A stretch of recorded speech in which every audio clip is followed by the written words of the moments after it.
Mga master, congrats pala sa mga empleyado ng Nueva Ecija University of Science and Technology.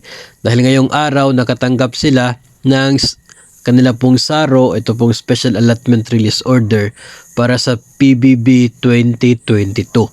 Ito po yung dagdag na state university na nabigyan ng pondo para sa kanilang PBB 2022. So parang ang mga state universities ngayon yung nauuna sa mga mayroon pong PBB 2022 na nirelease ang pondo mula sa DBM.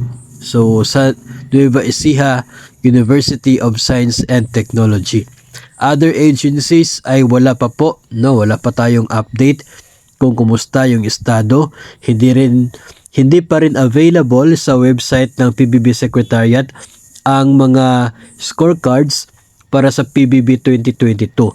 Kasi kapag available sana yun, malalaman natin kung ano-ano mga agencies yung maging eligible. Pero so far sa ngayon ay hindi pa po ito available sa kanilang website, kaya hindi pa po natin matutukoy kung sino-sino pa mga ahensya yung posibleng susunod na mabibigyan ng pondo para sa PBB 2022.